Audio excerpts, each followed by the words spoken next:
We are live now, doctor. Good evening to everyone. Team YOSI and the YOSI Glaucoma Focus Group welcomes you to the World Glaucoma Week webinar today, which is a patient education webinar, specially connected to our patients and to inform them about whatever they need to know about their disease, what treatments are available to them, what diagnostic modalities are available to them. And we have an expert panel with wonderful doctors here to answer all your queries and a group of session speakers who are going to introduce you to all the topics. So without any further ado, just let's move ahead about this.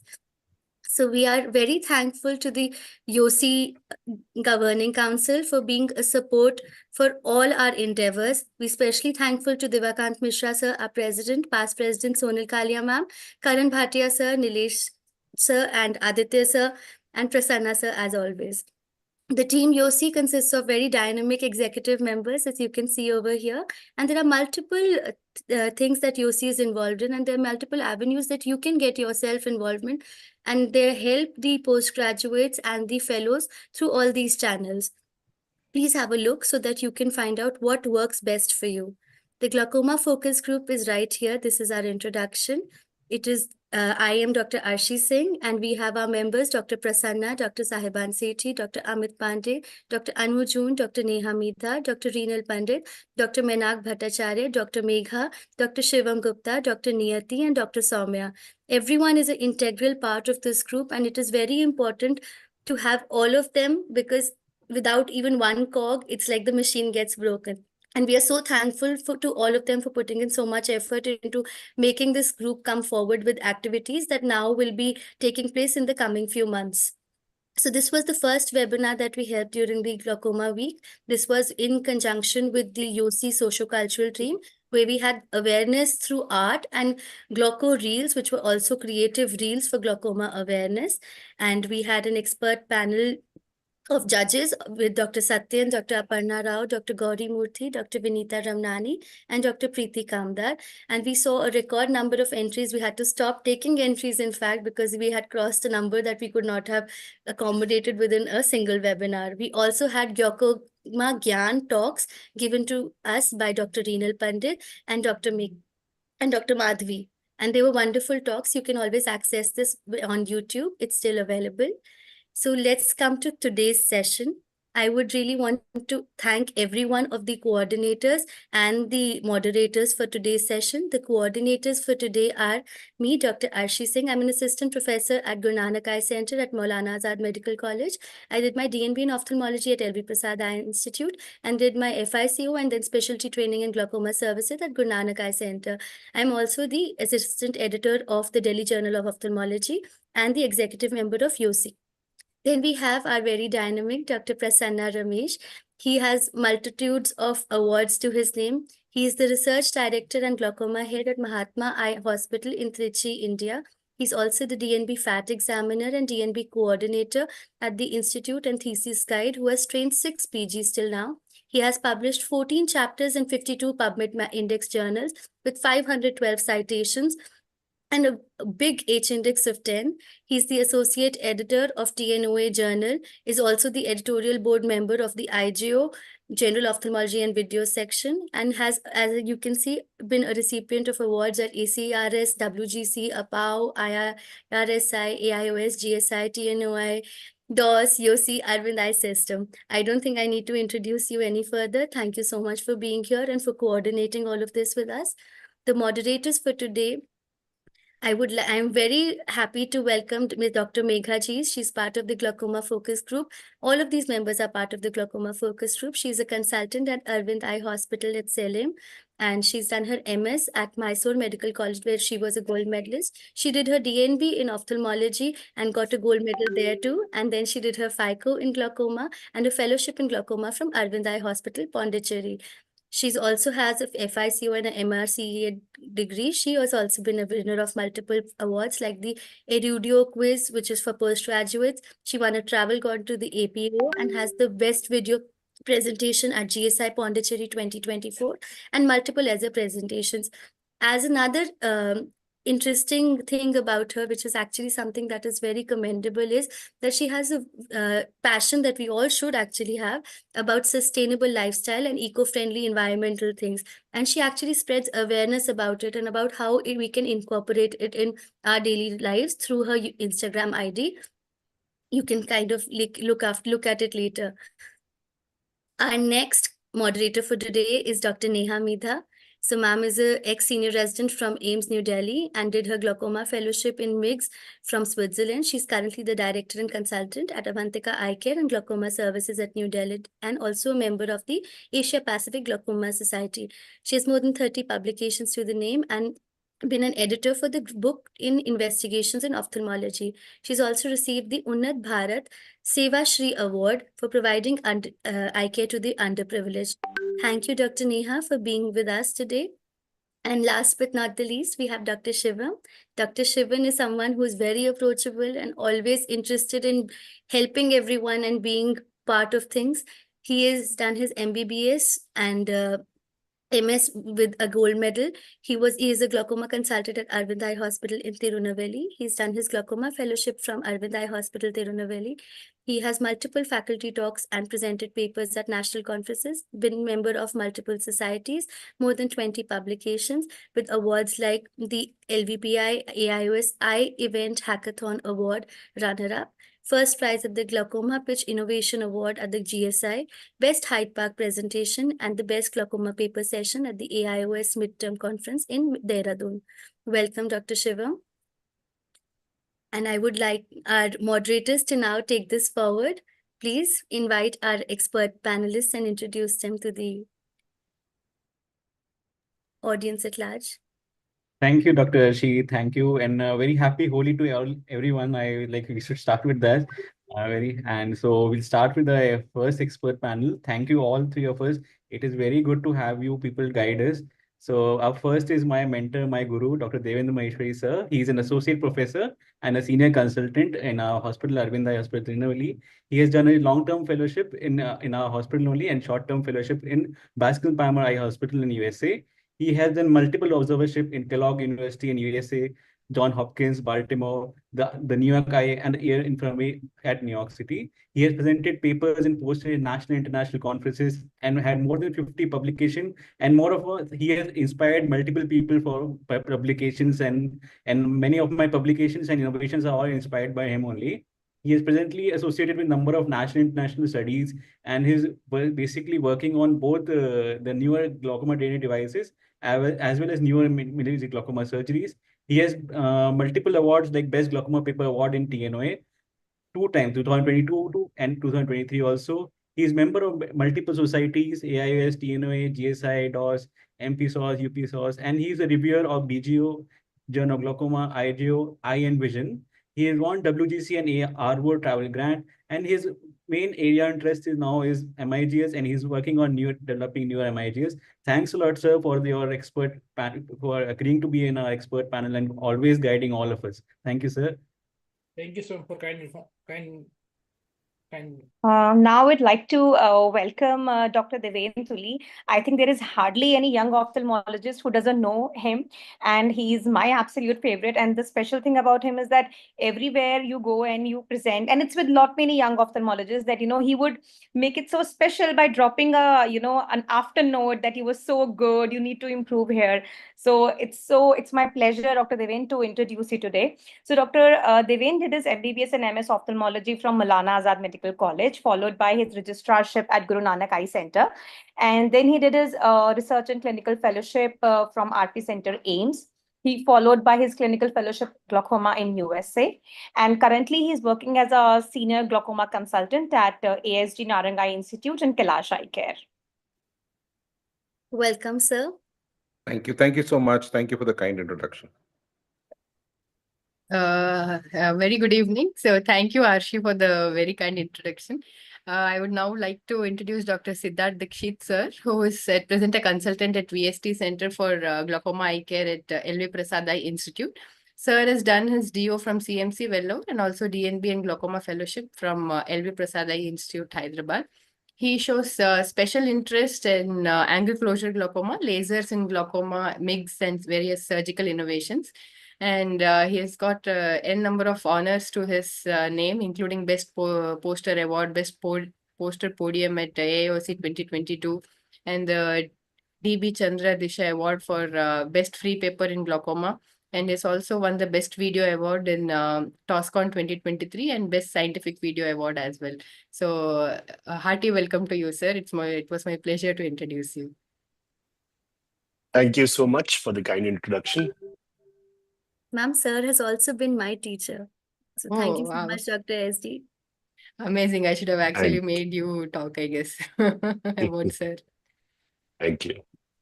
Now we invite our YOSI President, Dr. Devakant Mishra, sir, to please give his kind comments. And Dr. Nilesh, if you're here, we would love to hear from you. We also know that you have to give us some exciting news today. Yes, thank you, Dr. Arshi, and I congratulate the whole glaucoma focus group. The names have been discussed. I mean, for the wonderful work that is being done. And this is a very important week for glaucoma and for ophthalmology. And it's great to see such nice lineup of speakers and such very pertinent topics that are being discussed. My special gratitude towards the expert panel, Dr. Deven sir, Dr. Deven Tuli, and Dr. Siddharth Dikshit sir, for taking out their valuable time to give to these sessions that we are doing. So over to you, Arshi, and my best wishes for this beginning. Yeah. So one more thing before you leave, there's something that you need to inaugurate today. Yes, yes. So this is another very important thing that the glaucoma focus group is doing. Arshi, will you like to tell a little about what we are planning to do with this thing? Actually, sir, I would like Dr. Reenal Pandit, if she's here, to take over for this part, because this is our combined baby. I don't think Dr. Reenal has joined us till now, but so I'll take over. So what we wanted to do was create a glaucoma interest group. So this was something that was in the pipeline since Dr. Devakant Mishra sir gave us that idea, because there was also a UVA group which was seeing a lot of interest and a lot of young ophthalmologists posting their queries and asking doubts that they otherwise would have found silly, and also people giving regular updates. So we realized that something like this was a lacuna for the young ophthalmologists in India for glaucoma. So we thought of starting this glaucoma interest group. And as you can see, this is the QR code. You can start joining now. So what we have planned for now is that we're going to start with having trivia questions every week. We're going to give you summaries of important, relevant, current glaucoma topic journals and articles that come up. We can discuss any queries. So all the glaucoma focus group is part of this, and we have access to experts. So any queries that you might have with regard to patient care, you can post over here. And we will also be having a quiz like Let's Read the Report, where we'll be discussing all the diagnostic modalities, and where the participants of the group and the members of the group will be encouraged to give answers and have a academic discussion on it, so that it could lead to something more interesting in the future. So thank you so much, and I would like to extend a special thank you to Dr. Reenal Pandit for taking special interest in this, and she'll be guiding us forward and taking us forward with this. There are multiple other team members as well, but Dr. Reenal is spearheading them with me. So right now, also Dr. Nilesh and Dr. Prasanna, if you could inaugurate the YouTube lectures. Definitely, Arshi. So thank you, Arshi, for taking all this wonderful initiative on this World Glaucoma Week. It's a global campaign by the World Glaucoma Association, and it's so heartwarming to see our own members taking this initiative under the dynamic leadership of Devakant sir and Nilesh. And the theme for this year being uniting for a glaucoma-free world. So it's such a wonderful CME here where you have Arshi, you have bridged all the glaucomatologists of the country today, and we are all uniting for a glaucoma-free world, and which is the theme of this particular World Glaucoma Week. And before we move to the inauguration of both the videos, so this year, the initiator is again WGA, World Glaucoma Association. I would request all the members to actually upload your activities at the World Glaucoma Association Week. They have their own website, be it whatever that we do. It's a very inclusive one, and With that, I would like to, open or introduce both the videos of two of my good friends in the field of glaucoma, and one Dr. Saiban Sethi, who's on medical management, and then two is going to be the surgical management of glaucoma by another good friend, Dr. Amit Pandey, who are all excellent surgeons, glaucomatologists in their own expertise, and I've learned a lot from the both of them personally, especially in childhood glaucoma and the field of MAGS. So with that, we can have both the videos open, and over to you, Arshi, for how the viewers can actually see both the videos. You can Thank guide you them so on much, this. sir. And thank you to Dr. Sahiban and to Dr. Amit Pandey for giving such wonderful, comprehensive videos that actually can be seen by patients as well and can understand, and also by postgraduates or undergraduate students. So this simplifies everything for anyone who views these videos.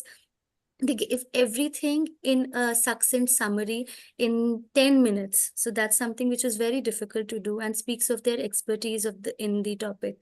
And you can easily get access to these on YouTube. That's the official YouTube channel for the YOSI group. And we also want to extend our heartfelt thanks to Dr. Zain for uploading these videos on time and making it work during the glaucoma week. Thank you so much, Dr. Zain.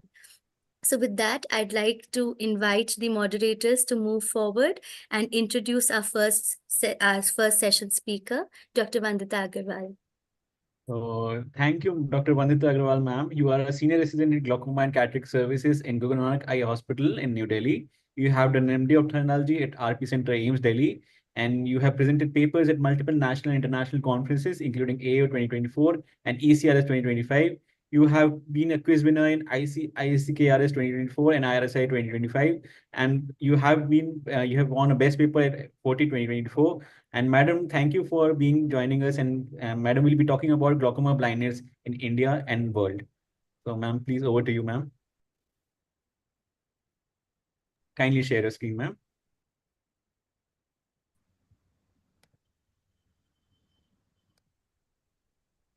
Good evening, everyone. Is my screen visible? Yes, Dr. Vandita, screen is visible. Good evening. I'll be talking about an overview of glaucoma blindness in India and world.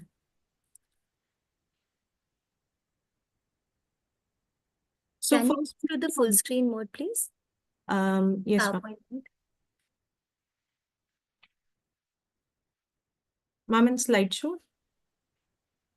Yes, in slideshow.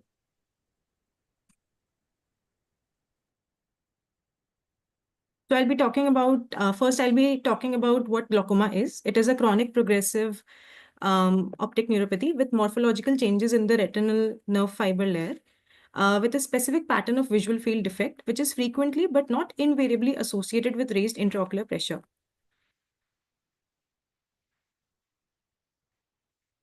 So glaucoma is the leading cause of irreversible but preventable blindness worldwide. So to understand, first we need to know the burden of glaucoma. It was around 60 million in 2010, which progressed to 80 million in 2020, out of which around 70% were of open angle glaucoma, which will further add on 30 million cases by 2040, and which herein India and China share the maximum burden. So the prevalence of primary open-angle glaucoma is highest in Africa, while that of primary angle closure glaucoma is highest in Asia. The global prevalence of glaucoma for population aged 40 to 80 years is 3.5%. People living in urban areas are more likely to have primary open-angle glaucoma than those in rural areas. So people blind due to glaucoma are estimated around 4.5 million globally, which is around 12% of the total blindness caused, and hence it is the second most common cause of blindness worldwide. Percentage of affected people that are not even aware of having glaucoma is up to 50% in developed countries, which may rise to 90% in underdeveloped parts of the world. Now coming to India, it is the third leading cause of blindness after cataract and refractive error. It contributes to around 12 million of of the burden, and in which the POAG accounts for 6.5 million and PACG accounts for 2.5 million, which is like a 3:1 ratio. The prevalence of blindness overall is 9 billion, out of which glaucoma contributes around 1.2 million, which is 13% of total blindness, which is similar to that of the world. Now, while there are more people with primary open-angle glaucoma in the population, PACG causes blindness in a greater proportion of affected individuals than primary open-angle glaucoma. So it causes 2 times the proportion of bilateral blindness than primary open-angle glaucoma. Now, I want to highlight the 7 important population-based studies which were conducted in India over the past 25 years. These are Vellore Eye Study, Andhra Pradesh Eye Disease Survey, Arvind Comprehensive Eye Survey, Chennai Glaucoma Study, West Bengal Glaucoma Study, Central India Eye and Medical Study, and Hooghly River Glaucoma Study. Now, these studies have reported varying prevalence of primary angle closure glaucoma, ranging from 0.5% in the Arvind study to the 4.3% in the Vellore study in those aged 40 years and older. Now, one of the main reasons for these variations are the different definitions used by these studies. All forms of primary angle closure disease, including the PACS, PAC, and PACG, are seen in up to 11% of the population aged 40 years and older. In majority of these studies, those diagnosed with glaucoma were previously undetected, with the previous diagnosis rate ranging from 6 to 17% only. Now, these rates are far below the 40 to 60% of previously diagnosed glaucoma from Western countries. So the main challenge in detecting angle closure disease is the limited gonioscopy training that an average ophthalmology resident receives. This is given by both Chennai study and the Andhra Pradesh study, both of which reported that among those persons in the population diagnosed with angle closure were already on glaucoma treatment, 2/3 were being treated as open angle glaucoma because gonioscopy had either not been performed or inappropriately done. Now, performing gonioscopy on all patients, unless contraindicated, one can develop familiarity with the technique and also with the normal variants seen in clinical practice. Only by actively looking for angle closure will it be detected in the clinic and prevent the blindness caused by it. Now, why is glaucoma a silent killer? So first, it is asymptomatic initially with no warning signs, wherein there is initially a loss of peripheral vision with a clear central vision, and the vision once lost is lost forever. Now, why early detection of glaucoma matters? So in India, every 8th individual, or nearly 40 million of the estimated 310 million population, aged 40 years or older in India, either has glaucoma or is at risk of developing the disease. And glaucoma awareness in both rural and urban communities is quite poor. The rate of undiagnosed glaucoma cases is 90% in contrast to 40% in the developed world. Most of these patients present either visually disabled or permanently blind from the disease. Now, what are the risk groups for glaucoma? So, more than 40 years of age, patients with diabetes, high IOP, thin central cornea, long-term use of steroids, history of any ocular trauma, hypermetropia for cases of angle closure, and myopia for open angle glaucoma, lower systolic and diastolic BP, and a positive family history. So to summarize, glaucoma is a major cause of irreversible blindness, wherein early detection is crucial. Around 90% of the cases remain undiagnosed in glaucoma. Early screening and gonioscopy are essential, and public awareness and training must be prioritized, wherein our goal is for timely intervention to preserve vision. Thank you so much. Thank you, ma'am. Thanks a lot for just highlighting all the burden of glaucoma and the main problem we are dealing with. And yes, of course, now we can see how this silent thief of vision is there and why we should act. I request Dr. Devendra sir from expert panel to please highlight any points, sir. First of all, very nice presentation. You almost covered all the points, what has to be covered.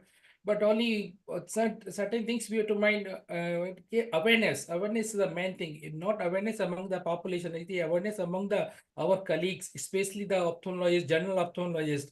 Even we come to be, if you do the survey, one survey has shown more than 70% of the ophthalmologists don't do gonioscopy. They don't know the gonioscopy. So Yes. this is very surprising things. So basic things, we don't do the proper workup actually. So gonioscopy has to be learned to the all ophthalmologists. First thing. Apart from that, the awareness, then the public awareness. Public, that the world we are doing the public. That public involvement is very, very important, especially to fight against the glaucoma. The public awareness has to be done. Then there's so many studies have done. The real scenario study right now really is very difficult to do the study in the general population. So it's really still lacking about the studies have done 10 years, 20 years, 30 years back actually. If you look for the present scenario, really a lot of survivability. Right now, the people age survivability is more populous, especially India and China. We have the largest population and largest older population we have right now. So if you see the prevalence and incidence of glaucoma in present scenario will be much, much higher than what the older study have shown. So thank you. I think nicely covered topic. I will request Dr. Neha to introduce the next speaker. Yeah. Can we have the introduction slide, please? Give me a second. I'm just doing that. Can you see it? Yeah. So for the next speaker, I would like to invite Dr. Kavita. She has done her MBBS from the Maharaj Institute of Medical Sciences, Vijayanagar, and followed by her MS Ophthalmology from Dr. PS Institute of Medical Sciences, Vijayawada. She did her fellowship in glaucoma from Arvind Eye Hospital, Madurai, and she's a member of both state and national ophthalmological societies and GSI also. She has presented various posters and papers at the state and national level and has publications in national and international journals. She's currently working as glaucoma consultant at Shankar Eye Foundation, Vizag. Today, she'll be talking about role of prevention and awareness in glaucoma. Welcome, Dr. Kavita. Thank you, ma'am.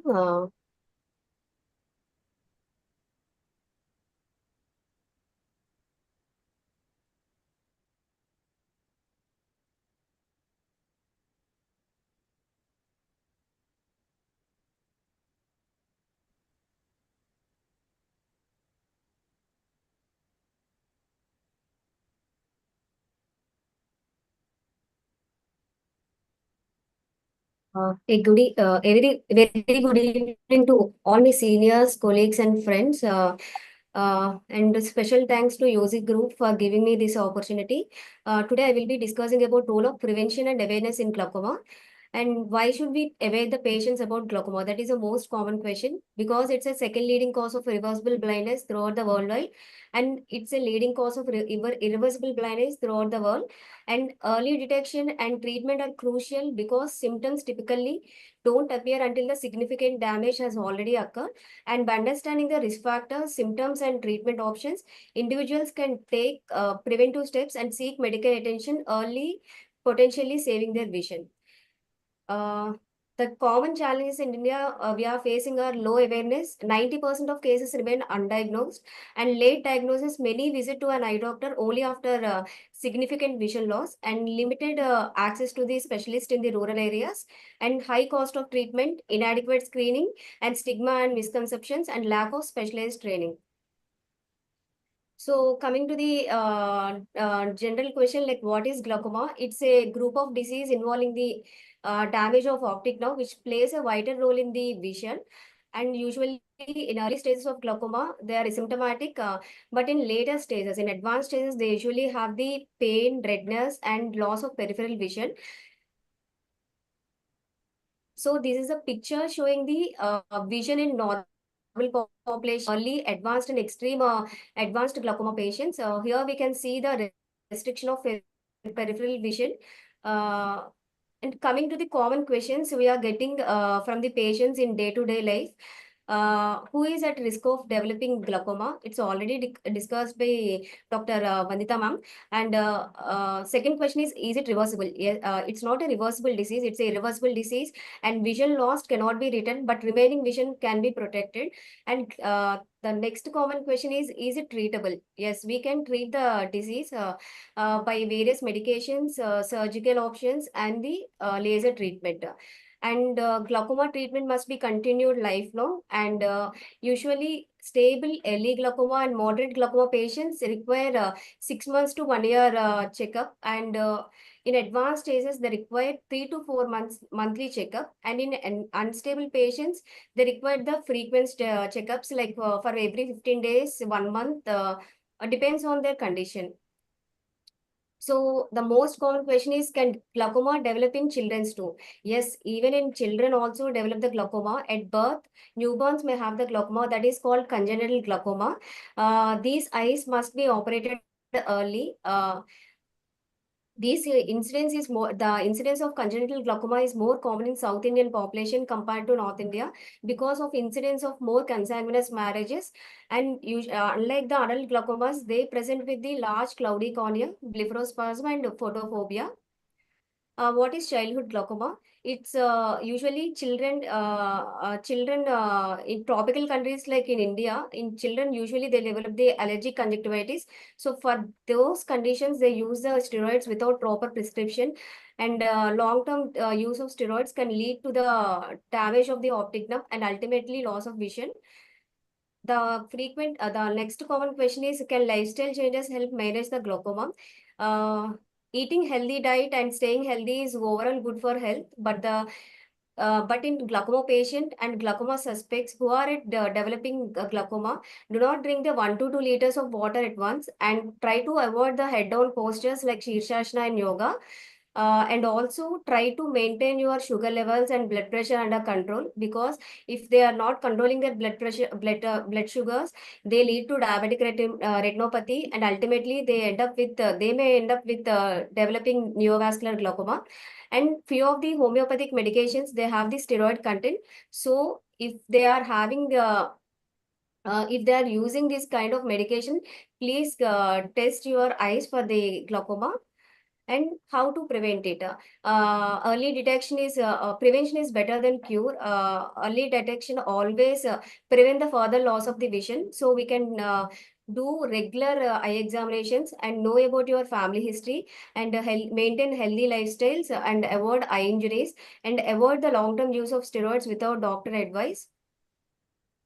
So take-home messages include the key to preventing vision loss from the glaucoma is early detection by various modalities, and regular eye checkups and awareness of your personal risk factors are essential to protect your sight, and always consult an eye care professional for guidance on prevention and treatment.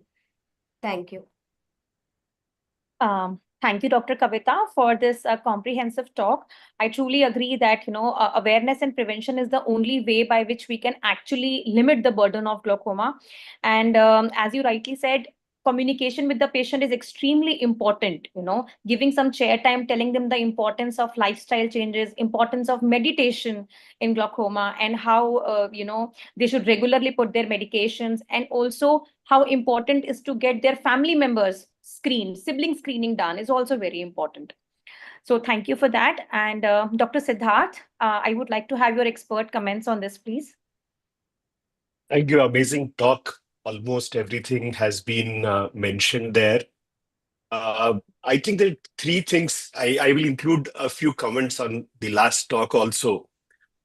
One thing that one has to realize is there is a major responsibility that all of us ophthalmologists have. And that is basically three things that we have to absolutely ascertain that we do. One thing is to perform a comprehensive examination every time. So while we are speaking of glaucoma, we also have a major set of patients who are blind because of diabetic retinopathy. So starting with measurement of the intraocular pressure with Goldman applanation tonometer, especially if the screening tests are showing a tendency towards higher pressure, to performing gonioscopy to ensure that every patient who is coming to you gets a dilated examination once a year.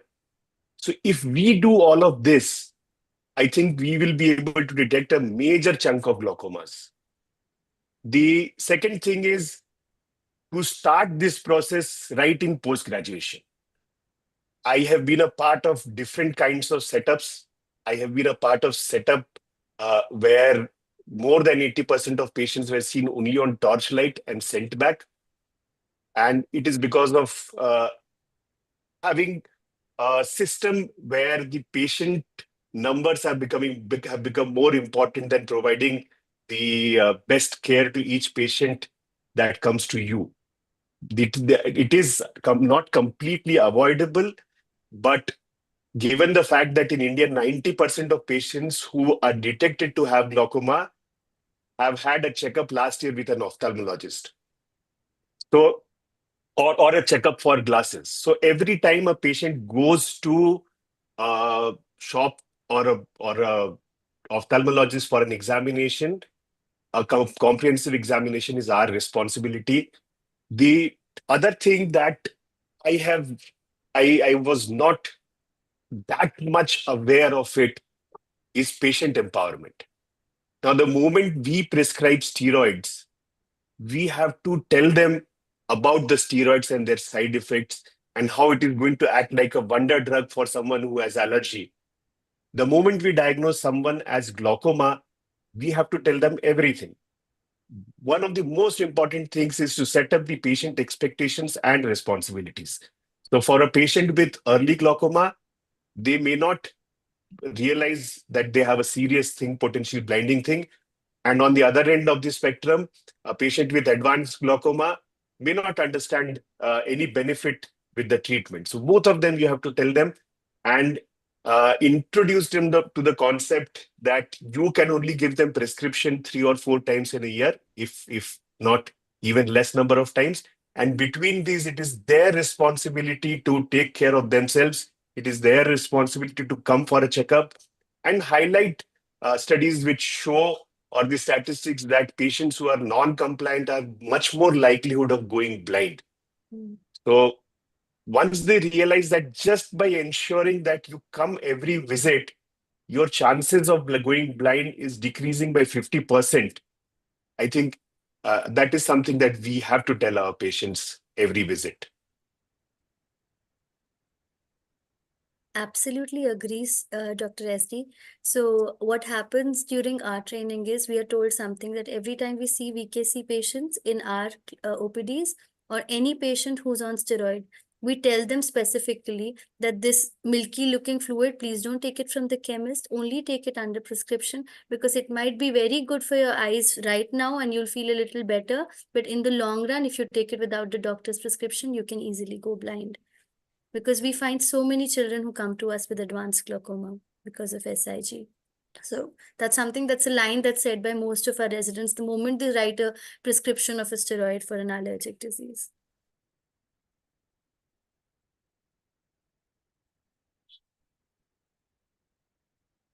And there is a role for the organizations like AIOS and GSI and even YOSI to ensure that these steroids stop being given over the counter. Absolutely agree, sir. Absolutely. So, Dr. Megha, if you could take this forward. Yeah. And also, as sir was pointing out, educating our optometrists, as most of them are the ones who are going to sit in an optical store next once they finish. So when we are especially in an institute wherein we are training them, we put in that thing into their head that they are not only there to prescribe the glasses, but also refer the patient back to an ophthalmologist for such examinations regularly, and it's not just prescribe glasses and send them off. So train your optometrists and MLOPs and other junior students who come to you, and not only the students, but also general practitioners, like being non-ophthalmologists also, I think, are hardly aware of what is glaucoma and what is going on. My husband himself is a non-ophthalmologist medico. So, Dr. Megha, my glaucoma mentor, Dr. Kirti, she's a strong proponent about this. So we actually have interactive meetings and conferences, so to speak, talks with the pediatric department every year to every 6 months to talk to them about steroid response, especially because they have so many nephrotic syndrome patients. So we always tell them, send them for a checkup, because a lot of these kids also develop cataract and they're going on to have glaucoma as well. So all the specialties, the medicine department, they also give a lot of steroids, dermatology. So we tend to have the interspeciality. It's not us, me specifically, but Dr. Kirti specifically takes that in her role very seriously.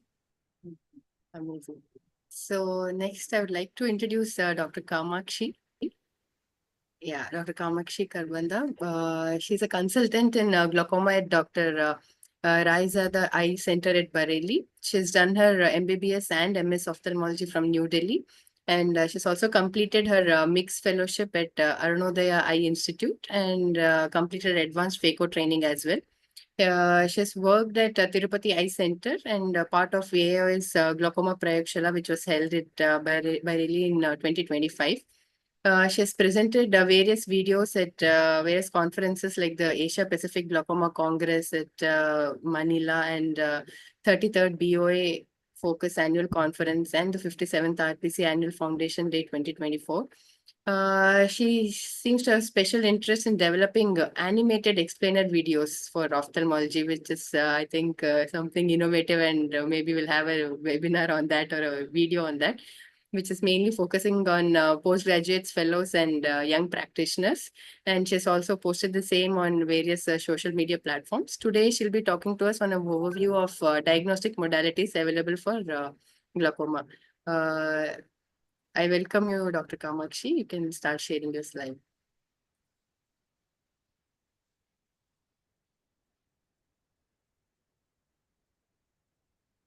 Thank you so much, ma'am, for the introduction. I would like to thank the expert panel, the coordinators, and the moderators, and everybody who's here today evening before a festival. I'd like to talk about the overview of diagnostic modalities in glaucoma. At no financial interest. Diagnostic modalities are specifically important in glaucoma because evaluation is necessary, as our treatment protocol depends on the type of glaucoma, the progression, and the severity of disease.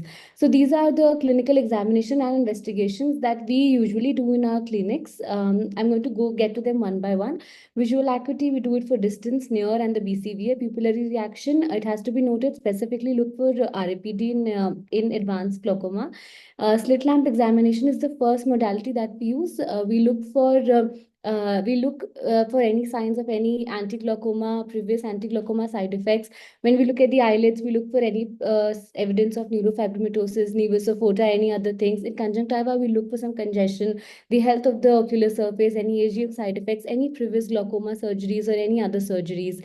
The episclera and sclera, we look at the blood vessels, we look for scleral thinning in advanced glaucoma. In the cornea, we like to look at if there's any edema, which might help to point out that the IOP has been high. Any AGM side effects, the corneal endothelial health, any scars of previous trauma to the cornea.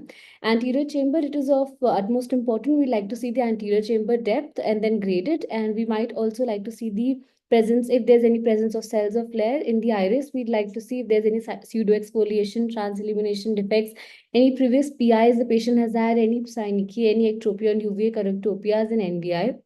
In the lens, we'd see some cataractous changes or zonular weakness, specifically in pseudo-exfoliation patients. Our next modality is intraocular pressure. There are various methods to check the intraocular pressure, and the tonometers are widely divided into non-contact and contact tonometers. These are the tonometers that are most widely available in mostly clinics. The non-contact tonometer is the screening test that all the patients that walk into our OPD should go through. And then we use the Goldman applanation tonometry, which is the gold standard. And these are the Myers that we see when we are measuring the IOP through the Goldman applanation tonometry. It's not just important to measure the IOP, it's important to write the instrument that you've used and also the time that when the IOP was recorded. Next modality is gonioscopy. As we have been discussing that gonioscopy is very important in our scenario specifically. So there are two types of gonioscopy that we do, direct and indirect. Indirect is the most common gonioscopy that we do in our clinics, further divided to non-indentation and indentation. So I'm not going to go a lot into the details of the lenses and the gonioprisms that are available to us. This is the view of the angle that we see through the gonioscopy. Gonioscopy is important because we might see any presence of sample AC line. We might see the presence of neovascularization. We might see evidence of angle closure, previous synechia. We might see any intraocular foreign body, specifically important in angle recession glaucoma also, and many more cases. Next, we'd like to see the central cornea thickness for the patient so that we could calculate the corrected IOP. Thicker cornea, we might be overestimating the IOP. If the patient has thinner cornea, we might have underestimated the IOP. And it is important so the treatment plan can go according to what the IOP is currently. Then the visual field. Visual field is of utmost importance to see the functional loss that has occurred in the patient. Again, two types, kinetic and static. Static is the one that mostly is used in clinics. It has a static stimulus which has varying luminescence in the same position. So the types that are presently available are octopus, Humphrey, and Henson. Most commonly used is Humphrey. The latest in this field is the virtual reality visual field, which I personally use at my place. It is used to see the functional loss. Functional loss that is seen in the terms of scotomas that comes to us in these reports. And these scotomas, there should be structure to structure correlation between the scotomas, the disc findings, and the OCT RNFL findings also. Then the dilated optic nerve, head evaluation, and the retina examination. We use slit lamp biomicroscopy for the optic disc evaluation and indirect ophthalmoscopy for retina examination. Also, fundus photography is done for documentation, monitoring progression, and RNFL defects. Indirect ophthalmoscopy for retina examination is also of utmost important because a lot of secondary glaucomas might be originating in the retina, and a good proper retina examination will give us clues to the cause of our glaucoma. The optic nerve head examination, when we are doing, we look for the disc size, the orientation, the neuroretinal rim health, the CD ratio vertical, the nerve fiber layer defects, the peripapillary atrophy, if any, the blood vessels, and if there's any presence of hemorrhages. These are the changes that are present in the optic nerve head in cases of glaucoma. We look if the ISNT rule is being followed or it is not. Then we move on to the most recent and the most one of the most important investigations in patients who do not have any functional loss. So the common OCT that we all use will be the spectral domain OCT. It helps us to do a quantitative estimation of the retinal ganglion cell axon loss. It helps us to see the structural loss even when there's an absence of functional loss, specifically most important in pre-perimetric glaucomas. Also, another thing that it helps with is in progression analysis. The benefits are it is a non-invasive procedure, it is reproducible, it is quick, it gives us a quantitative result. These are the reports that turn out of the OCT RNFL. Thank you so much.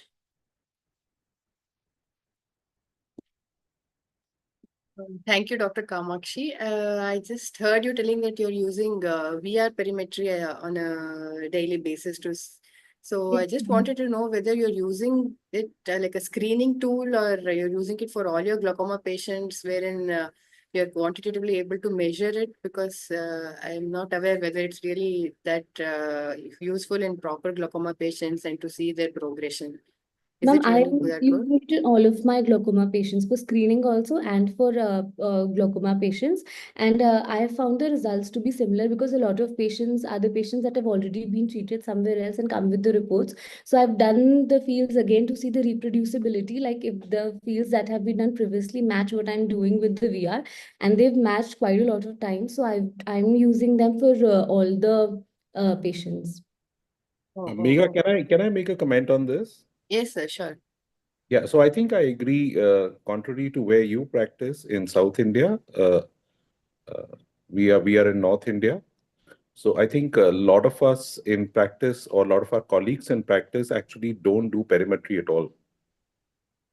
And that is a sad part, and that is where what Dr. Kharbanda is doing is correct. It's better to do virtual perimetry than not do any perimetry at all. So it's a reality in North India for private practitioners because it's much cheaper and more or less, I think for screening and even otherwise, as she said, results are not as varied from standard automated perimetry. Even for progression, are we able to see the Correct, but you see, differences? you understand what I'm saying. If there are doctors here who don't do perimetry at all, Yes, true. so something is, or this is much better than not doing perimetry. Yes, sir. Yeah, absolutely, that is true. And it's virtual perimetry is evolving all the time, and I think results from Arvind Pondicherry. Now I think we are in the 6th phase of that perimeter, virtual perimeter. So I think it's a reality in North India. Thanks, sir. So with all this advancing technology, what is your preferred choice of investigation, sir, Dr. Deven, sir?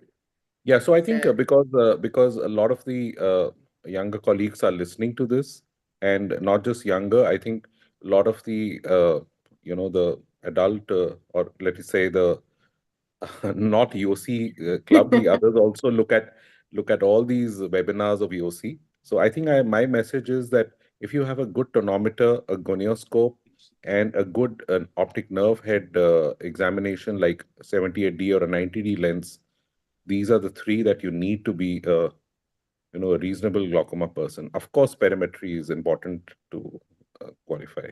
For me, less important is OCT. You can do away with OCT if there is a crunch of economics.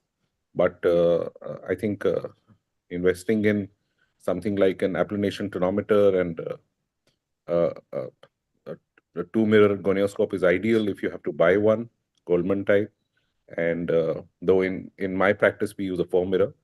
And like I said, a 78D or a 90D lens is what we need for the most part. So basically stick to basics and rest everything will be Yeah, add-ons. again, I reiterate, it's no criticism for our colleagues in North India, but in North India, it's a reality that glaucoma is evaluated by general ophthalmologists mainly on NCT.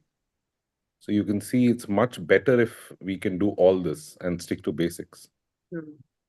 What do you think about telemedicine or artificial intelligence? I mean, how they can reach rural people more? Like as you told, at a place Yeah. like Arvind, we have vision centers wherein we are able to screen the patients almost at their doorstep, right? Where just 2 kilometers from their hospitals or from their homes. Absolutely. So I So think South India and West India are leaders for teaching us about telemedicine. It's a reality. Artificial intelligence is a reality, and I think more than artificial intelligence, telemedicine is a reality now, and it's picking up really well in North India. And it's just a matter of time. I think there's something called e-Sanjeevani, which AIMS and RP Center does a lot. Neha would know that because she was involved with A all. lot, all the Delhi government hospitals, everyone Great, does it. great. E-Sanjeevani, yes. Yeah, you can actually answer that better, Arshi and Neha, because both of you have worked in or are working in e-Sanjeevani related hospitals. E-Sanjeevani is actually working really well for non-ophthalmic branches like medicine, pediatrics. So people are taking a lot of teleconsults. In ophthalmology, at least in the government setup, we've not seen such an inflow of patients as is reported in the south from from medicine reports that they've been having a lot of, like the Arvind group. They've done a lot of work on telemedicine, but in the North India, we still haven't found a lot of acceptance for telemedicine, especially in ophthalmology in the Yeah, it's government. catching up. Neha, you have anything to add? So I've still not had any experience on this because by the time till the time I was there in RP Center, it was not as much in vogue. Yeah. But Yeah. talking to colleagues in current RP Center colleagues, they say that they have slots. I think by they have a duty roster for telemedicine. Oh, So oh. it's there. It's a reality now in like Ashi said in government hospitals, and on a private level. On a private level, we are asked almost on a daily basis. So I think it's a reality there also, but Sure. in a very small scale in practice, but it's there. So how does it work there, sir? The patient directly calls the doctor, or you have somebody like an MLOP, how we have it in the at Arvind system, or Oh, well, I don't know what's happening in the government setup, so the Archie can answer that. But to me, it's the doctor who sends in reports and asks. I don't encourage the patients doing a telemedicine or a tele-ophthalmology consult. So we don't have a lot of MLOPs. We in fact have barely any. We have nursing orderlies. And so what happens mostly is that the ophthalmologist is the primary person who looks at patients and takes all the information as well. So my request to all of you in YOSI is because I'm a firm believer in what YOSI is doing and the quality that is YOSI is doing. I think you can take this for North. I don't know how it is in East, but North, I think we are lacking a lot behind. And because you have good colleagues from South India who can actually impart training how to do that, I think this is something which can be taken as an assignment for the glaucoma working group for YOSI. Yes, sir. Surely, sir. We have our LICO team at Arvind Madurai, wherein they have capacity building workshops. So we can put you in touch with them, and they'll conduct 2 or 3 day workshops as to how the whole thing has to work, and they'll even come to your center and help you build up I think the things. it's a must, and I think if this can be done in the next 1 year for YOSI glaucoma study group, I think you will be doing a major service to the nation. True, sir. Implementing is different, but keeping it going ahead and maintaining it is what is, I think more difficult. we should give it a shot, and that's what we aim for first. Yes. So you can go to the next, Dr. Arshi, if that's fine, because in the interest of time. Yes, sir, absolutely. So we'll introduce the next speaker. Just give me a second. Can you see my screen? No, not yet. No.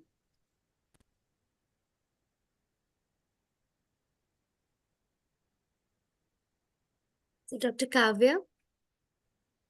Dr. Kavya Subramaniam has done her fellowship in glaucoma, is a current fellow at glaucoma at Arvind Eye Hospital, Tirunelveli. She did her MD in ophthalmology from All India Institute of Medical Sciences, Rishikesh, and her MBBS from Calicut, Kerala. She's very enthusiastic about research and is presenting, and her topic for today will be treatment spectrum. We welcome you, Dr. Kavya, and we're happy you're here today. Please start sharing your screen. Thank you so much, ma'am.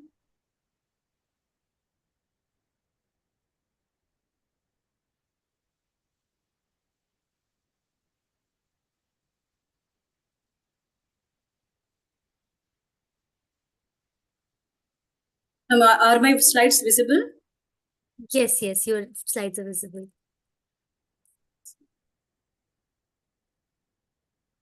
Good evening, all.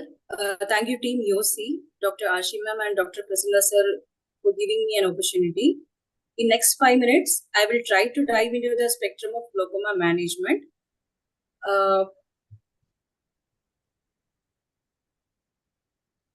We have come a long way from the first anti-glaucoma medication pilocarpine, which was discovered in the year 1875, to the latest minimally invasive glaucoma surgery and minimally invasive blood surgeries.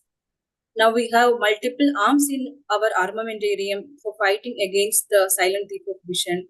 We have like medical management, laser therapy, trabeculectomy, newer glaucoma drainage devices, minimally invasive glaucoma surgery, and minimally invasive blood surgeries. First, I'm coming to the medical management. The first drug which was introduced was in 1874, which was Eserine, and we have evolved till the development of Rocklatan, which was introduced in the year 2019. Broadly, the anti-glaucoma medications can be divided into 2 groups, which increases the aqueous humor outflow and which decreases the aqueous synthesis. The drugs which belong to the class prostaglandin analogs and cholinergic agonist will increase the aqueous humor outflow. And carbonic anhydrase inhibitors, alpha agonist and beta blockers belong to the group which decrease the aqueous humor synthesis.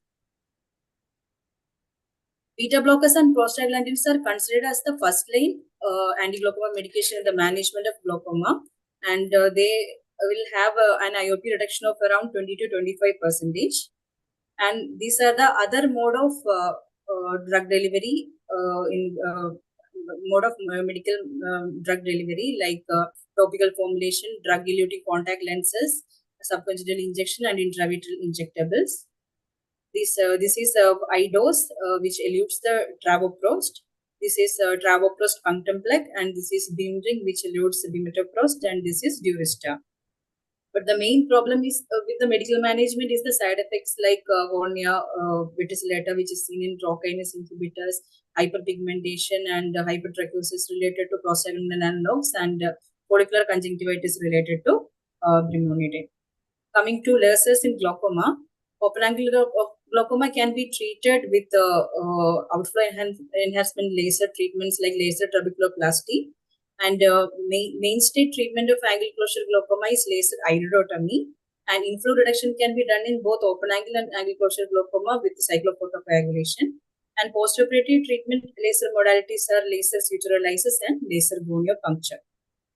And laser iridectomy is mainly done in acute angle closure glaucoma and angles, eyes with occludable angles, chronic angle closure and combined mechanism glaucoma.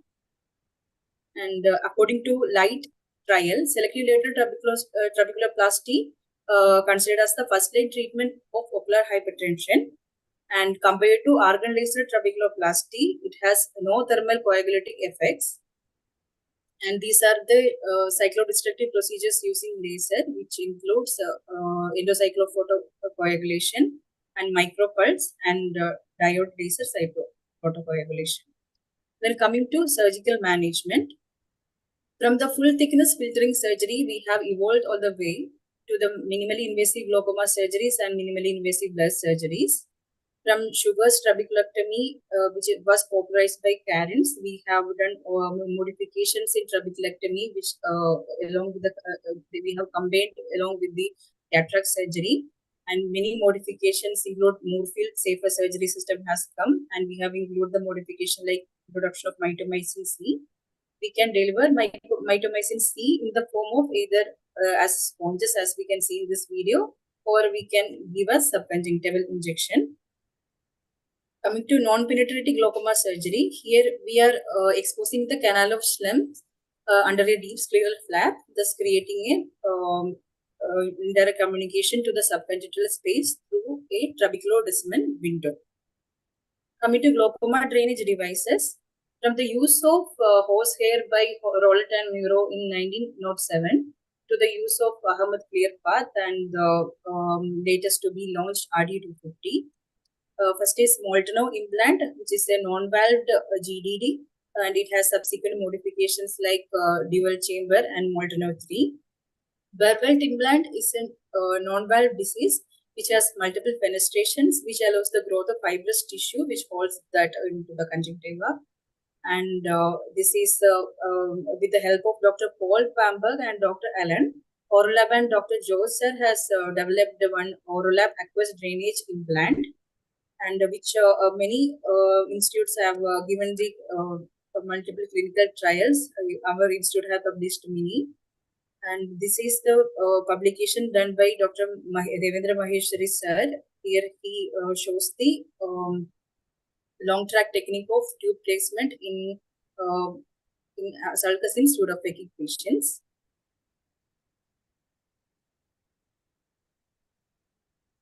Next is Ahmed Clearpath. It is a novel non-valved GDD which follows the contour of the eyeball, and which can introduced as using a specific technique called Tackofold technique. Coming to minimally invasive glaucoma surgery, it bridges the gap between pharmacotherapy and laser to the glaucoma filtering surgery and drainage devices. This includes Bang, Tanito Microhook, GAD, iStent, and KDB. Here in this video, we can see how the iStent is getting implanted. Here we can see one is here and the other one is implanted here. Coming to Kahoot dual blade, here we use the blade which is specifically meant for cleaving the trabecular mesh, where we can see as in this video we can use the both sides. But when we coming to Tanito Microhook trabeculectomy, here both right-handed and left-handed blades are there.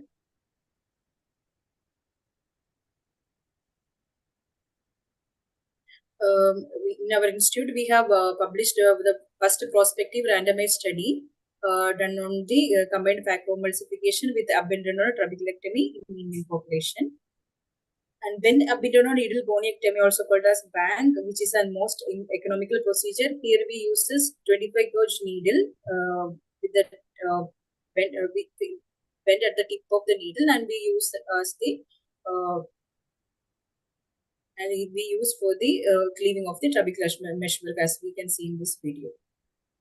Then coming to gonioscopy assisted transfemoral trabeculotomy, here we uses intracatheter or a Prolene suture to cleave the trabecular meshwork. To the best of our knowledge, this is the first study to report the outcome of GAD combined with phacoemulsification and standalone GAD in Indian eyes.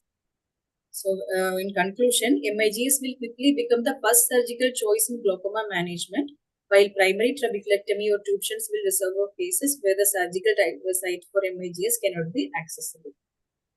Thank you so much. Thank you so much, Dr. Kavya. I think you gave something for everyone. Your talk had components that were covered, which actually were important for patients, and they also went into all the details that the postgraduates and the fellows are also could, imbibe and understand things from. It's a very wonderful talk that you took. And I would like to invite Dr. Devendra, sir. Sir, if you could give your expert comments as to what your primary treatment modality is for your patients and what is actually the challenge that you face in long-term therapy in patients of varying severity of glaucomas at your center. First of all, Kavya, a nice, concise overview of the glaucoma management. Really, it's hard to concise in a 6 minute to overview, but you beautifully covered all the topics. So first of all, I want to say I will answer your question second half. So first of all, I want to ask you, all of you, when the patient come to you, even advanced disease, moderate disease, don't scare the patient. First of all, make the relationship with patient, win the trust of the patient. Patient don't come to see you, you have glaucoma, you have blinding disease, blah, blah. No. Patient come to you to understand, come for solution. So you can provide the treatment once you win the trust of the patient. So first of all, establish the doctor-patient relationship, and he should have confidence on you. Okay, you are going to give him some cure to him.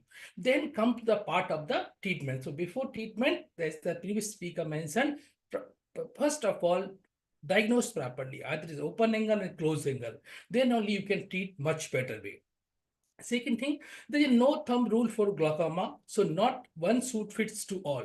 So every patient is individual, every patient is different from the other. So see the patient as a whole, not as just a disease. So either patient have look for the other factor, how the affordability of the patient, approachability of the treatment, how long he come for follow-up, who is going to take care of the patients, and either they can afford the treatment or not actually. Then coming to the other factors, either they have some systemic illness associated to them or not. So all these things are very, very essential before you starting either laser, either any medicine, or either you can go for the direct surgery patient. So now coming to your question, RC, so what we feel the patient, what we got the lot of patient, 50% patient from the low socioeconomic status, and really they don't have all the hospital, they don't come for a regular follow-up for you. So putting into the medical management on such cases really is very challenging. And most of the time, even on the patient with the advanced disease, because if you see the hospital-based study, especially in tertiary eye care system, we see more than 50% coming to the advanced stage. So really, we take a lot of the patient on surgery because we strongly feel the surgical treatment is much, much better than the medical management. Though disease in milder form or early stage, you can start either you can do the SLT or you can put on the anti-glaucoma medication. But when coming to anti-glaucoma medication, always keep in mind, do with minimum, with maximum method. This is a principle of the medical management. Give the minimum number of the drops with maximum benefit to the patient. So have to be very, very selective in choosing any medical management. Then second part, we forgot about the target IOP. So always look for the target IOP, look for the age of the patient, look for the other side of the drug, then choose the drug. So this is my take. Yes, RC, do you ask something else also? One more question. Sir, the more educated lot of patients, I absolutely understand, sir. The patients who come to us a lot of times in this sort of setup might not be compliant with follow-ups, might not understand despite you telling them the need for medication, because there are so many other things that bother them, which is much more than the vision loss that they can't even understand. So they come to us in very advanced stage of disease and understand sometimes the surgical management is the only choice left to us. Coming to the fact that mix might be the way forward, absolutely. As long as glaucoma starts getting detected early, there are studies of MIGS in advanced glaucomas, but we still understand that it is primarily suited for patients with mild to moderate disease. So the main thing comes into awareness and catching these patients early. So I would like to put to the panel, especially Devendra sir, Dr. Devin, Dr. Siddharth, are there reminder apps that you recommend to the educated patients, or do you actually, like, for example, at pediatricians' clinics, they actually send reminder SMSs to their patients for vaccination dates? So, do you think there are other things like this that can actually help in aiding improve compliance to patients for them to come for follow-ups or to remember putting their drops on time, especially for those on polytherapy? So we are developing an app, Arshi, which based on the prescription that we give to the patient, patients will automatically can choose to get reminders for using their medications. So that app is happening, but otherwise, even for patients who are not educated, who are more likely to miss their medications, just asking them to put alarms on their mobile, which any mobile can do. I think that is a very great way to help patients remember putting in their medications. I think I agree with Siddharth. I think I spend about 10 minutes just explaining the alarm thing for a new patient who we started treatment for. And it becomes like a condition reflex. Within 2 weeks, it works quite well for a majority of the patients. But reminders we send for follow-up appointments. My clinic does, and I think we do that. It becomes a little too much if we have to do that like a reminder for putting medicine or for follow-up visits. We definitely, if they miss, our team does that routinely. Apart from RC, more than important, what Siddharth, in contrast to that, even the people who are really the low socioeconomic, really non-educated, really they adhere to treatment much better than the really well-educated Yeah, patients. yeah, absolutely. Yeah. In Right. contrast, really they don't give them much importance. They don't give to what we are advising to them. Well-educated, well-mannered, but when come to the treatment partner, no, I forgot to put the treatment. I missed 3 days. I went for one meeting. They give the 100 of excuses actually. So that also we have to keep in mind. Really, they need the strong message to them. No, you have to adhere to your treatment actually. Prasanna and Arshi, can we fire back at the speakers also? Is that allowed? Yes, bilkul, sir. We can always. Yeah. So Kavya, a question for you, because you work with my favorite Devinder. So Kavya is there, right? Yes, Kavya is there, sir. Yeah, very much. Kavya is Yes. there. Kavya, a question for you. If for you, I'm not asking about Devinder because he's a class apart. For you, what do you do? What would be 1/3 each for trab, tubes, and MyGS for you? A third each?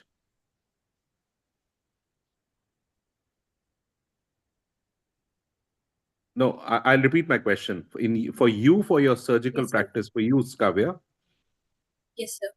yeah, would it be a 1/3 each for trabs, tubes, and MIGS? I think she's not understanding. Can someone make her understand? So Kavya, in your surgical program, the patients that you are treating personally, what percentage are you treating with trab? What percentage are you treating with shunt, and what percentage are you treating with MIGS? Like, are they equal proportions, all of them, or do you tend to do more of one of these surgeries? Okay, actually, those patients are coming to us at the early stages. We will be managing with the medical management. Then those patients. No. The question is only on surgery, and we are not talking about early or advanced. Roughly 1/3 for each kind of surgery. No, sir. Actually, we will prefer minimally invasive glaucoma surgery more, sir, compared to. So would it be 80%? Yes, sir. Almost. Yeah. So I think we got the same answer. I was in a webinar yesterday, and one of the other not YOSI but another webinar where they said that 80%. So I just wanted to say that. Yeah, I know Devinder would be 80% too. Is that correct, Devinder? Yes, sir. When I can't assess then only my 90% practice is MIGS. And Siddharth would be about 60%? No, it's pretty much 30-30, 35-35 between the three things. And can I ask Neha, just to get a different perspective of a different zone of India? So, sir, for me, it would be, only 1/3 would be MIGS as of now. And if Sahiba is there, then probably her answer would be 90%. She's there, Dr. No, that's Sahiba. okay. We know her answer. It's probably 90%. I can guess it. So it's a reality we have to face, that you can see that with the diagnostics, like I said, now with the surgery approach, it's very different in different parts of India. And that is what I keep encouraging YOSI colleagues, all of you. You have to see that doctors, colleagues in South India should see what is happening in other parts of India, and only then YOSI can be complete. You will, so it's a lot different practice in different parts of India. I think we can go to the next in the interest of time again. Just one small comment Yeah. about the recent developments. Unfortunately, the development in terms of medications, it has happened in fields of medicines or medications which are not that effective or have significant adverse effects. And as far as the drug delivery systems are concerned, they do not outweigh the costs that they bear. Who amongst us will want to advise a patient a 1.5 lakhs device for using travoprost for 3 months or 6 months? I think there are certain other devices. There are drug-eluting intraocular lenses and an advanced version of punctal plug, both of which are coming out from University of Colorado, and Dr. Malik Kahuk is an innovator for that. Those are two very promising systems. So if you can replace one drug or two drugs with an intraocular lens, which you can refill later on, I think that's a big thing. And surgery-wise also, I think the way devices are being pushed by companies which can afford to, a lot of these devices may not be useful for a significant proportion of our population. So one has to be really have open eyes on what population we are catering to. And I am very happy to share that the population who are benefiting most from MIGS surgeries are our rural populations, most of whom are non-paying. And with the help of surgeries like GAT and BANG, which are minimally financially burdening to the patient, a lot of them are benefiting. And we have found a huge difference in their compliance levels and disease control. So I will add to Siddharth to what you said is absolutely right, actually. Not about the low socioeconomic or the outreach patient. Even if they're paying OPD, my overall OPD has come down. So do you know why my OPD has come down? Because my MI has become the 90%. We don't call patients, so many follow-ups are not there. And really the patient, I tell the story, when I did the phacotrap, 6/6, everything is fine. Other I did the phacogat. And really patient are so angry on me. Why you don't do this surgery to my this eye? He needs only 2-3 follow. Absolutely fine. No irritation, no pain, no convenience, no massage, no ALS. So really, certain things that really works good means works good. So I think MIS really is going to be, it's only things you have to be wise enough to what MIS is going to do, and either your patient is suitable for them or not. Thank you, sir, for your comments. Can please, Shivam, invite the next speaker? Dr. Shivam? Hello. So, Doctor, thank you, ma'am. Dr. Sagika's name, ma'am, is there with us. She's assistant professor at AIMS, Nagpur. She has done her MBBS, DNB, and fellowship in glaucoma. And she's an ex-SRN fellow glaucoma at Advanced Eye Care Hospital, PGI, Chandigarh.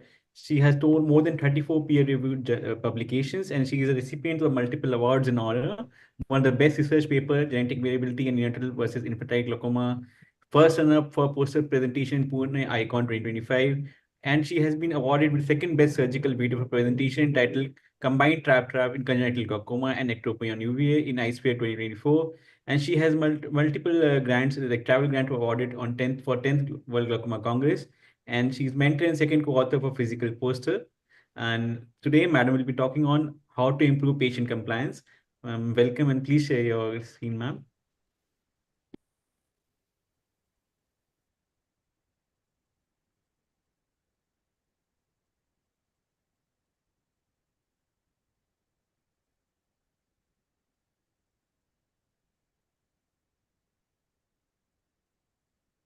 Thank you, Yossi, for this opportunity. So I will be presenting this very important topic, how to improve patient compliance.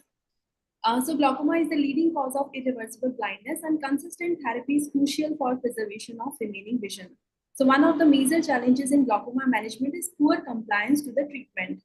So poor compliance results in higher IOP fluctuation, which further accelerate optic nerve damage, and the reported rates of non-adherence ranging from 30 to 80%. So what are the factors affecting compliance? Each patient has their own unique set of barriers, like forgetfulness, medication cost,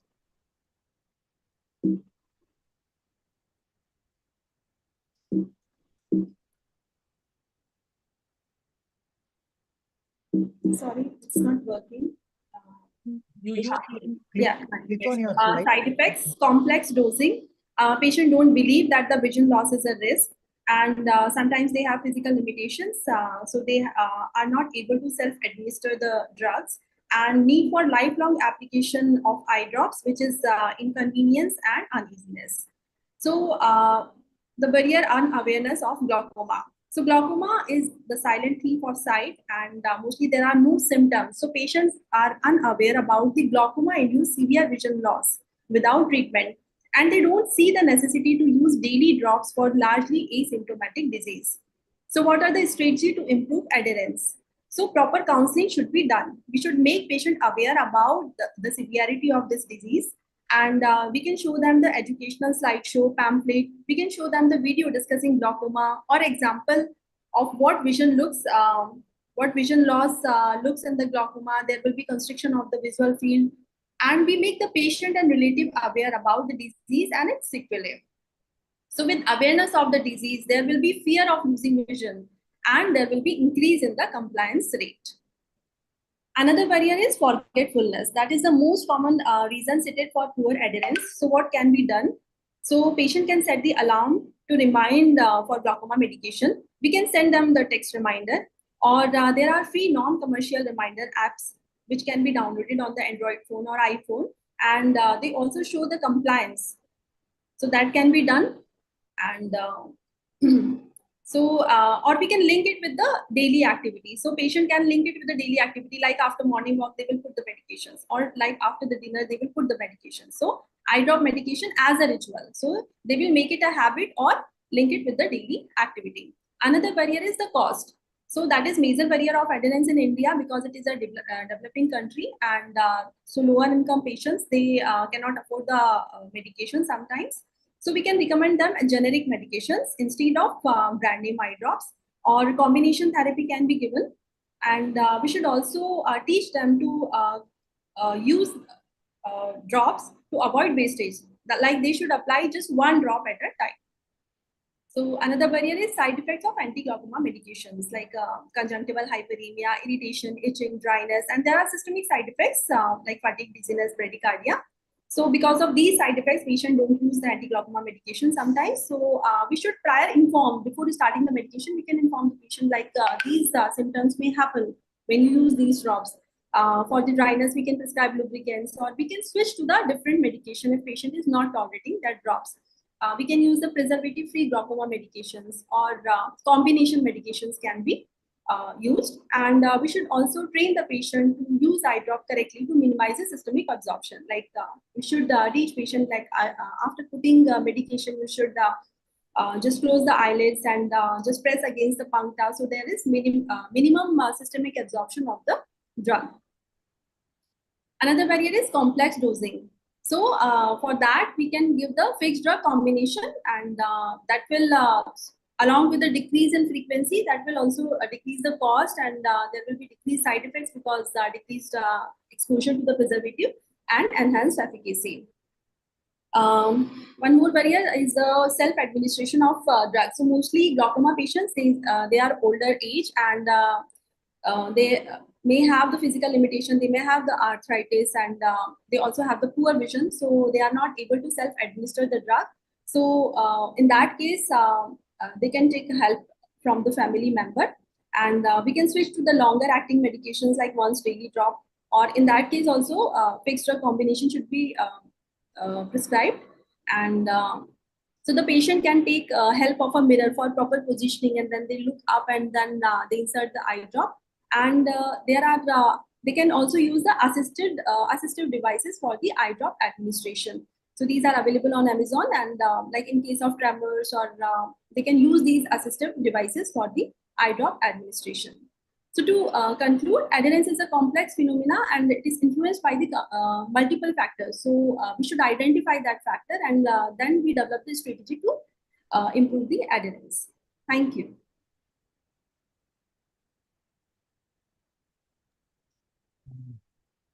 Can I make a comment here, Dr. Ashi?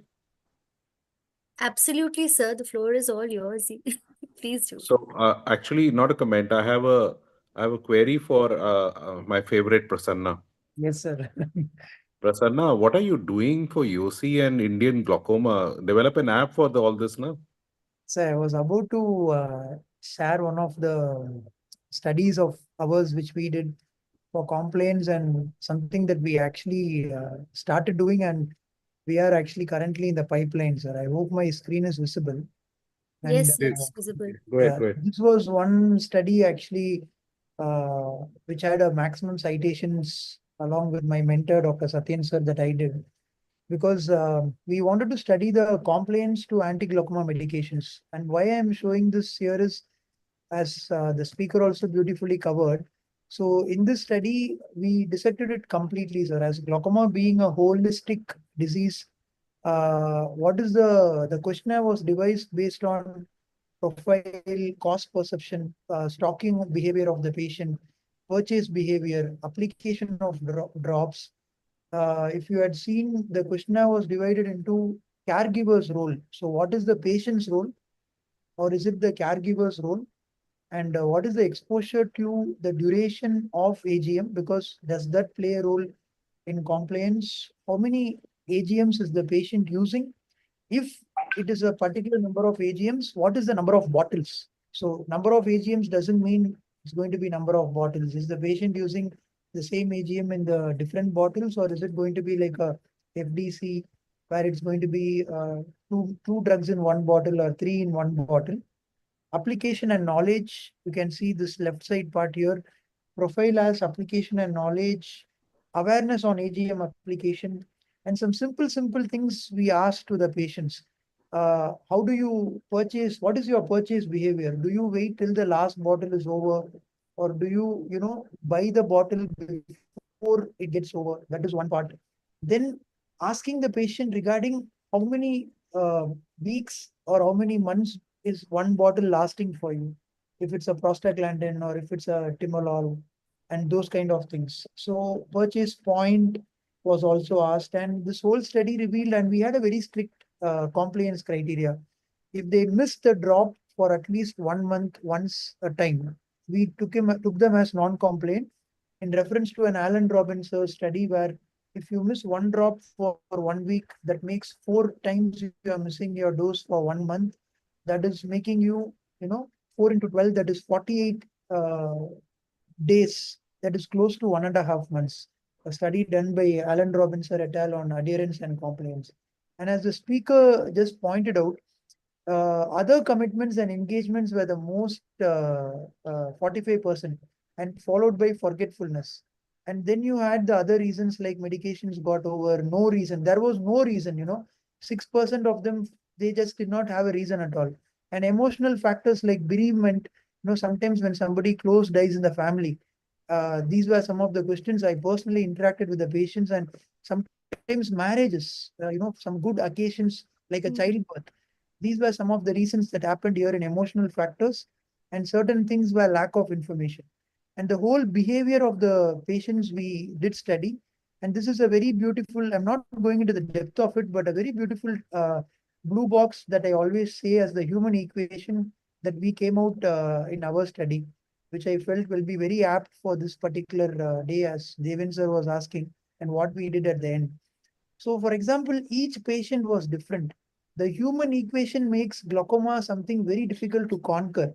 Some patient says 50% of the time I put the drops, 50% of the time my attender puts the drop.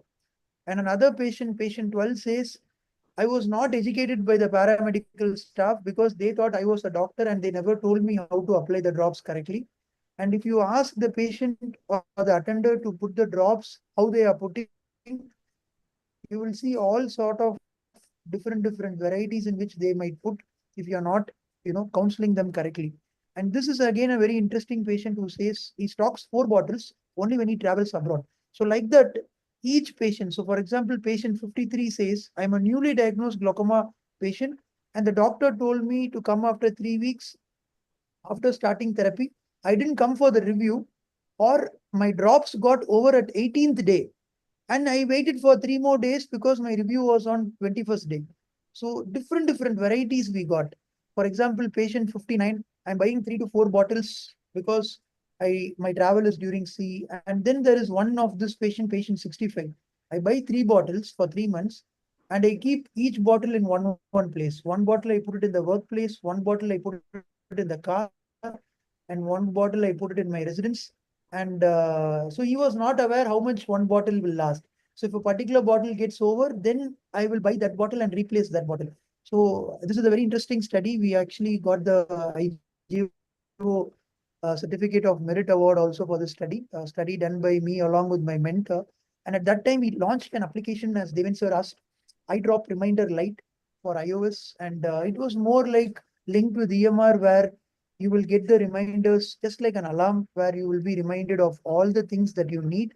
And it's one of the fantastic studies, a 42 questionnaire study, which I can also share it in the group after the. Yeah, please do. I was just going to request you, please share in the group, and if not disagreed to you, then please share it in the GSI group also. Definitely, sir. Definitely, sir. So what happened to that app? Can you share the link for that also? Pardon me, sir. For the app that you developed, you said.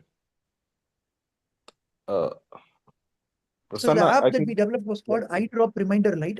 no. Is that still active? Am I audible, sir? Is that still active? It is. When I last checked, it was still active, sir. It is. But the challenges with the applications are it has to be linked to the hospital's database, sir. The hospital's Right. EMR or the hospital's intranet. So it's not for an individual. It's more for a facility. Exactly, sir. Because you might need to make sure the app is linked to your EMR or your database. And how long back was this developed? This was developed in 2017, sir. It's been So almost. I think may I suggest to you, knowing how good you are, Yes, sir. can you extrapolate this or do a similar app for Android too? We can, sir. We can definitely food for thought. I mean, brainstorming in this session, definitely we can, sir. I'll take it up as a challenge and definitely do it in whatever way I can. Fair enough. So it'll be The great. point, yeah, just to summarize, the point here was compliance behavior was totally different among different patients. That's what I wanted to say. And now the study is being done by Arvind with a similar questionnaire, sir. One of the doctors from Arvind Salem is repeating the study for rural patients because the patients I did were all kind of urban tertiary. And also Kerala is also now another doctor in Kerala is doing the same study. It's amazing to see the whole different responses that we get, sir. It makes it for it's that is what, and Sagrika's talk was so good. I think maybe Sagrika, you can share the PPT for us so that we can also use it in our clinics for patient education. Sagrika. Sure, sir. Yeah, wonderful talk, Dr. Sagrika. Thank you. I think Arshi is pointing to us that time's up, so we should now. No, sir. I just wanted to put a group before. I mean, I'd prepared these comments before. I just wanted it to happen before I finish the webinar. That's all. Diplomatic way of telling to please. No, honestly, no, I'm enjoying the discussion. I searched for the IGO article too. So can I start screen sharing? We just have a couple of more things to go, and I think then everyone Sure. can reach their dinner. But I thoroughly enjoy all the comments. Thank you so much to all the expert panel. Dr. Prasanna, sir, any questions that you would like to invite, sir? We would all the feedback to the speakers. Don't ask him to ask questions. It's difficult to answer. No, one observation that Dr. Kamakshi was actually telling about the VR perimetry. No, again, I'm sorry if I'm just deviating a bit. So I bought my VR perimetry in the year 2020 in December. The reason why I bought it was during COVID. The bowl type perimetry is something that we stopped doing at our center. because the nose was actually inside the bowl and we didn't want the aerosols to get, it was very tough to clean it. So at that time, I changed into VR perimetry, and I totally agree with Deven sir or Kamakshi for that matter. Somehow it felt after that, I do bowl type perimetry once a year at least, but VR perimetry is something that I'm able to do during the waiting time in the OPD, making the patient sit in the OP, or I'm still doing the no financial disclosure, but I have the AVA ELISAR and I do the ZEST strategy for it. And it still, I think it works relatively okay in my hands. And I see that it still has a role in whatever that the previous speakers were actually, No, I'm a firm believer in perimetry, and it's purely for doctors or colleagues who don't do perimetry at all. I think they can do start doing home perimetry or VR perimetry, and I Mega and all others from institutes, Arvind, when you come down for AIOS in Delhi in 3 weeks' time, there'll be enough stalls who will be offering demos. So please try to do it yourself, and you'll see it's not that bad a tool. And Kamakshi can take a lead and organize workshops for this also. One warning that I would like to give, look, there are so many players on virtual perimetry. It's very clear that the software for detecting glaucoma or performing a visual field is not complicated. And a lot of people have cracked it. Now, the huge difference between, say, a Humphrey and Octopus versus some of the local machines, and especially the virtual perimeters, is the normative database, especially Absolutely. for detecting progression. Yes. So before you buy something, just do ask the companies about how wide their database has been for giving those p-values, especially when you're talking about progression. So just keep an eye on that. And I really believe that the time and especially the technology is mature. With technology like what you have in Apple Vision Pro, the kind of gaze tracking that such VR glasses can do, it is not, it's going to happen very soon. And hopefully the time for the costs will also come down with time. And they're just on verge of replacing all these bowls and machines. Very pertinent points, Dr. Siddharth.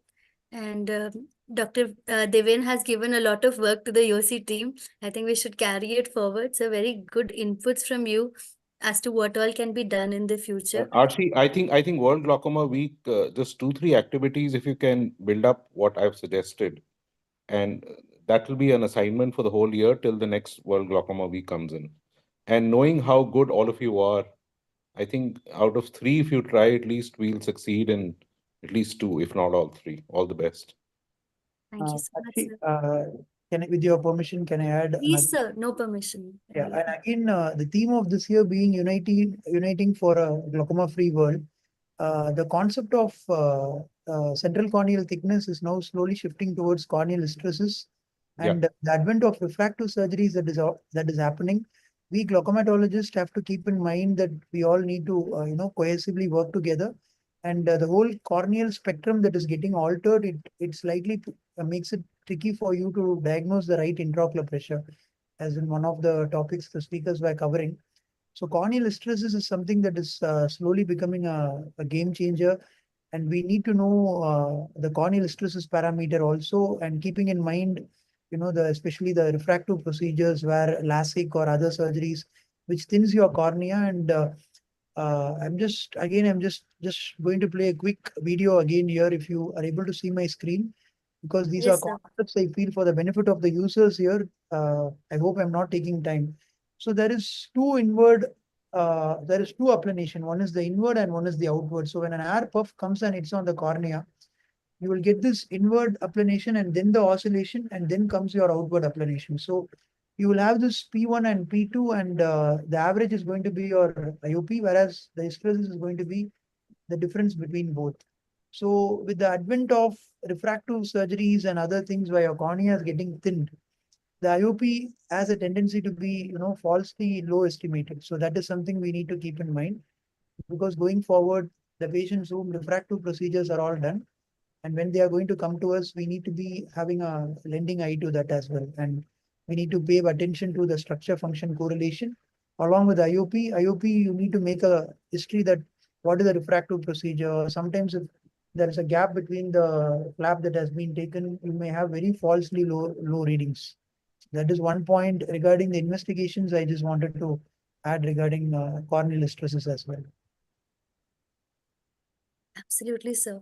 So I think the main theme about this glaucoma week, in fact, I wanted to ask you also, the theme is uniting for a glaucoma-free world, and this has been the theme for the past 2 years, right? I think at least last year. Last year, I think it was the same one. I was searching for what the theme was this year, but I found the same one. So And it's a constant line, yeah. Slightly different, yeah, slightly different. So, just the point being that we have to unite as a front to aware our patients about the disease, about stressing about compliance, about helping them, and also about helping ourselves in becoming better at diagnosing the disease and at learning about the newer advances that are coming up so that we can, treat these patients much better and to the best of our abilities. The important points being, like sir said, don't miss the retina while you're just focusing on the disc or the glaucoma, and keep doing gonioscopy on follow-ups as well. So you don't miss those. To check the newer advances of treatments. Don't always keep looking for the older ones. Keep getting trained. Hysteresis being coming up. So CCT might be on an outward role. So just as a this from the glaucoma focus.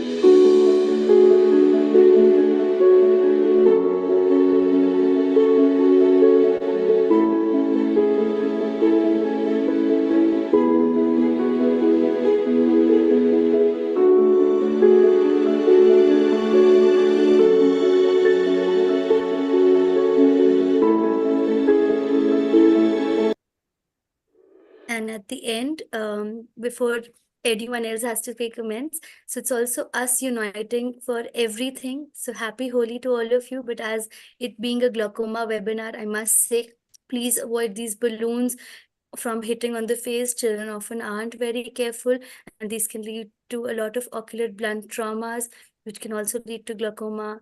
These pakke rang or the strong colors that are used and very popular these days, and the color bombs, they can get into your eye, cause irritation, cause corneal damage, thereafter cause secondary glaucomas. So, and don't use contact lenses that can predispose you towards developing infections. Use protective eyewear. Have a safe and happy Holi. And over to the rest of you. We would just invite all of you to join YOSI and also to be there at YOSICon, which will be happening in Delhi. So please submit your publication for your papers for this. It will be in September in Delhi, and we'll be looking forward to seeing all of you over there. Over to you, Prasanna sir, for wrapping up and saying a thank you to all our expert panels for having such a wonderful discussion today, and for all our speakers for providing the content for us to actually, this was a substrate that we could work on. And this is something that's going to be there online as a source for all patients and for non-ophthalmic colleagues to look at. Oh, one small point I'd like to talk. Like we've been talking a lot about how we are early detection and treatment is helping and how we can treat the patients. But we also need to focus on the patients who have already lost their vision and how we are going to rehabilitate them, and various apps and software which are available for the already blind people as well.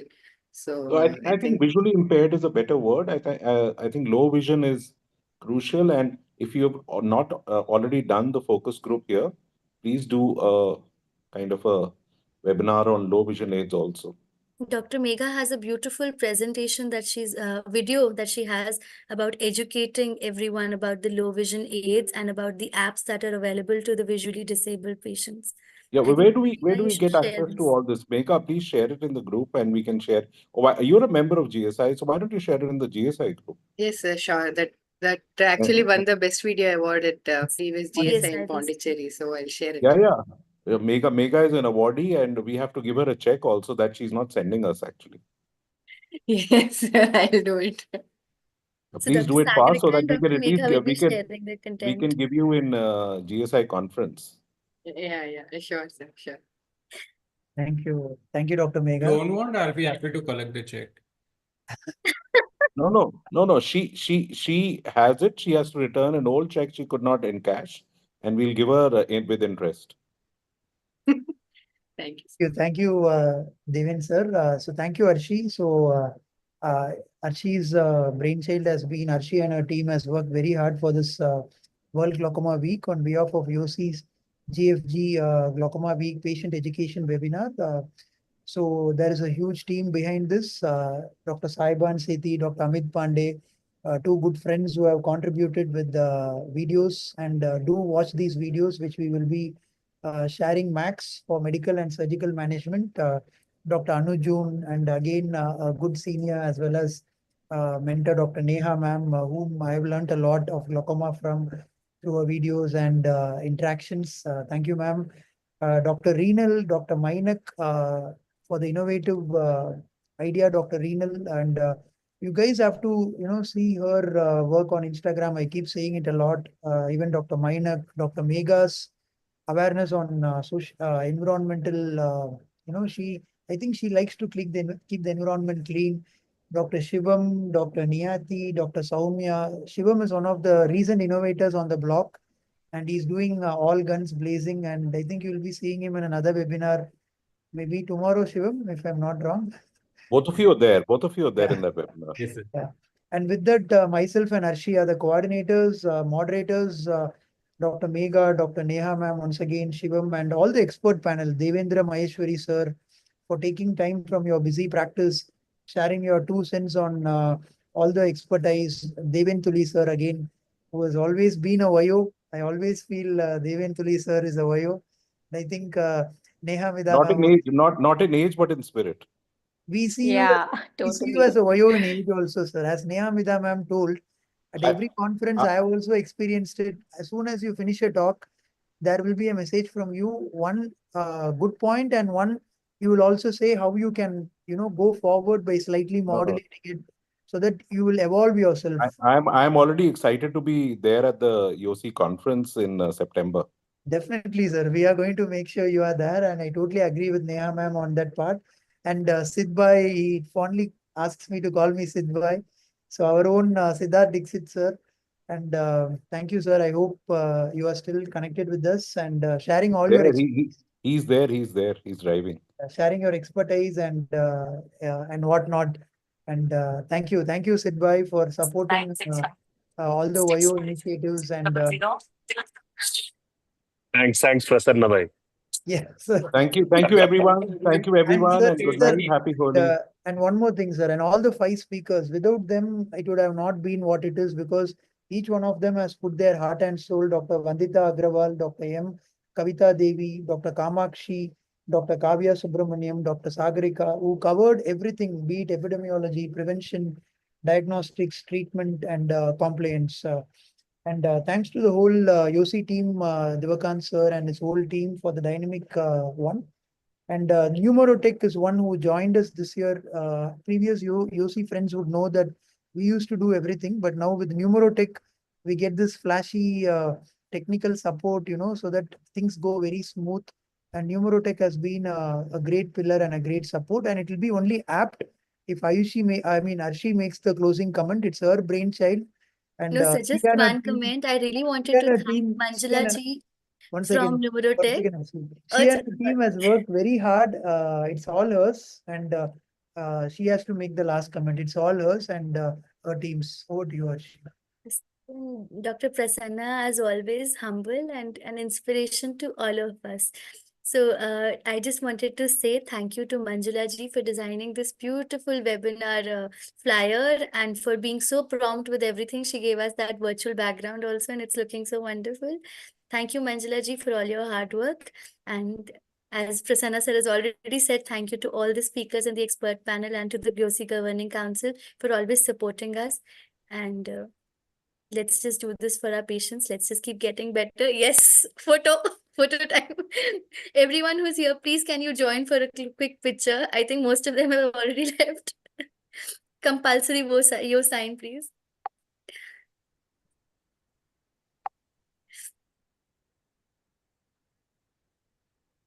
Anybody's taking? I'll just a second. I'm trying to take one. I know. No, doctor, I'm taking. All right, perfect. Thank you so much. Thank you, doctor. There you go. Another feather in Manjula's cap. Yes. Manjula ji always takes pictures for us. He does fantastic work for GSI also. Done, doctor. Thank you, doctor. Thank you so much. Thank you, Manjula ji. Thank you, everyone. Good night and a happy Holi to all. Everyone, good night. Happy Holi. And don't forget the work I've given for the 1 year. Done, sir. We'll All do right.